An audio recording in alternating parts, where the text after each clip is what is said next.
Evening guys and girls, and welcome to Gaming. Do you remember when you first dinged level 100? What was the first thing you did? For me, I ran Skadgar, got through all of that I could of the legendary quest, the heroics, etc., and fighting Dormu. So then I thought, now what? What do I do now? I couldn't immediately find anything to do, so I spoke to my guild. They told me to do the daily in my garrison, so I picked it up and I headed to the Blackrock Foundry area. I filled up the bar in a matter of minutes thanks to a group of 40 people. I then headed and turned it in. But then, okay, now what do I do? Well, then I got told, okay, do some of the garrison campaigns. Some of my guildmates told me to do that. So I went off and I did that. I did the first quest of it, and it was incredibly quick. Thought, okay, now, seriously, what do I do now? I can't really find anything. So he said, oh, why don't you go hunt the rares in the ground? So I went there, and I got incredibly bored because there was no sort of structure to it. And I was just like, okay, what am I doing, really? We're just like, oh, this guy's up, okay, go kill him. Nothing really, okay, a little bit of gold, a little bit of a rare thing item there, okay, cool, whatever. What else do then? Okay, well, I think I'll do some heroic dungeons, finish them off. Finish them all off, except for the ones that I'd already done for the legendary quest. Got a whole bunch of items, so I thought, okay, cool, my item level's pretty much almost at 630. I've done enough of those for today. So I thought, okay, what now? So somebody said, why don't you try out Ashran? It's supposed to be quite cool. They lied, firstly. So anyway, I went to Ashran, and I didn't actually get to experience Ashran. Instead, I sat outside of the zone for a good hour and a half waiting to be able to get in. And all I could think is, seriously, what kind of content drought is this? I thought, okay, I'll log in tomorrow. And it was quite bumming. I'd set my entire Saturday aside to go and experience all this new stuff now that I'd leveled up to 100, and there was a lack of stuff to do. But anyway, I logged in the next day. And I went in, there was my daily, I barely think it should be called the daily in my garrison. I went there and I did that, and then I came back and I sorted out my garrison, went through the mine, etc, etc. All this took me about 30 to 40 minutes. And for the life of me, I couldn't find anything else to do. It was very, very annoying. I'd now gotten to level 100 and there was absolutely nothing for me to do. And so I thought, okay, well, at least raiding. I'll be raiding with the guild soon. So I'll check in. When is the raiding coming out? Oh, it's in a month. Goody. So here I am at level 100 and with absolutely nothing to do. It was just such a major downer. I'd waited so much, I'd paid so much for this game, and there was next to nothing to do. Except for like just filling up random bars in certain areas with no real structure to it. And it was very, very boring. However, already with Legion, it seems like this won't be the case. First, let's talk about professions. Professions were a huge fail in Warlords of Draenor. All you did was pretty much restricted by cooldowns, and it all felt very, well, restrictive. Plus, other than crafting every now and again, there was very much nothing to do towards your profession. Luckily, in Legion that has all changed. Firstly, you can't get all the recipes straight off the bat. You can't just go straight to the profession person and just grab them all. You have to go out and actually find most of them. And once you've found them all, you can also have to go out and find the upgraded forms of them, which is really cool. They've put it into basically recipe ranks, which sounds pretty cool. Then there also are quest chains for each profession, not just the crafting professions, but also for the gathering professions as well. And there's, boom, a whole bunch of content right there, and they claim that it will take you quite a long time to be able to do all of it. And so basically what they've made it is that you can actually do it at your own pace. Whenever you want to go get it, you can go and get it and improve your own professions. Next, let's talk about dungeons. Dungeons are getting quite a huge change in terms of its features at Endgame. Not only will you have your standard heroics to do, but you'll also get the new style of challenge mode dungeons.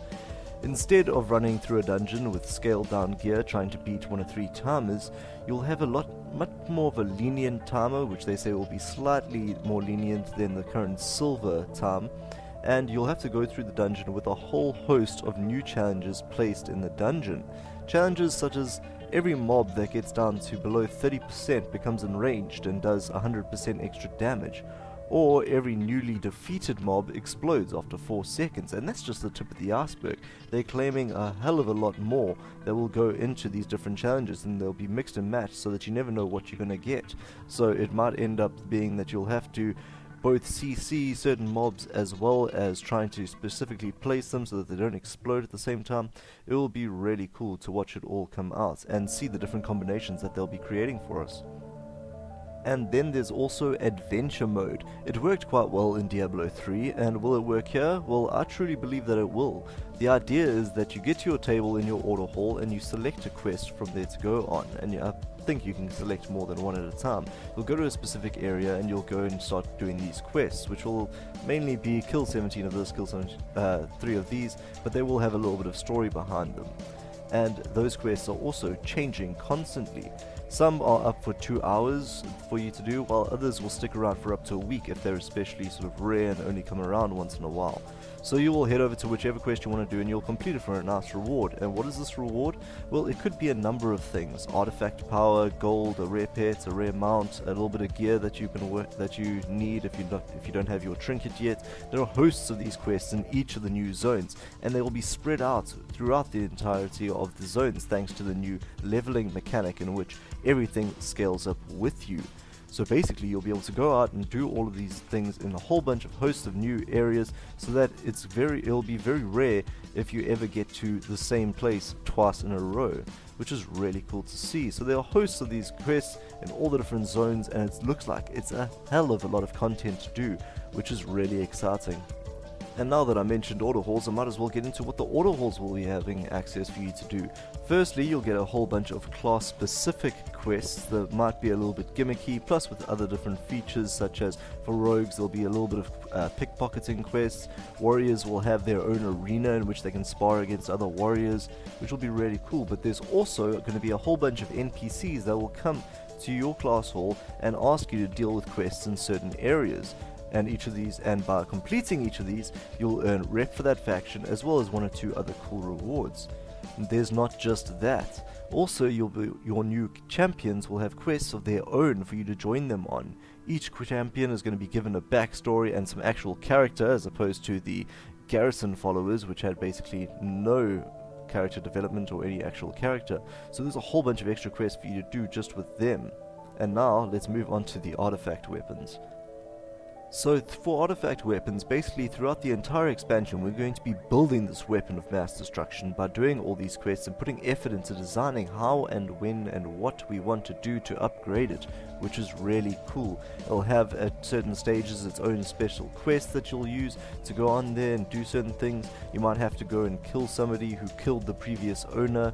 It's got a whole bunch to it that will be awesome to do. Not only do they have those quests that build character to the weapon, there are also hosts of different models and color variants for us to unlock by doing different activities, really allowing us to customize and put a bit of ourselves into how we want to design it, and of course changing the different models and colors to match our transmogs.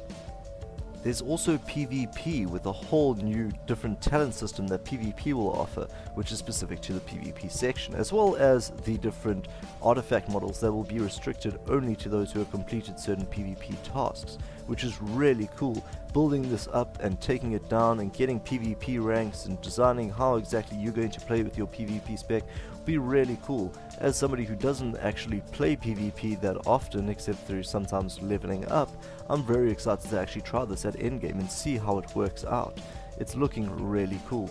So there you have it, and basically from what I've seen in all the different BlizzCon talks, each of these points seems to have a lot more content in them and stuff to do than we did at the Warlords of Draenor launch. I really couldn't be happier unless they decide to screw it all up somehow and manage to cut a whole bunch of stuff. But what are your views? Are you happy with all this content? Do you want there to be more, or do you feel it's a little bit overwhelming?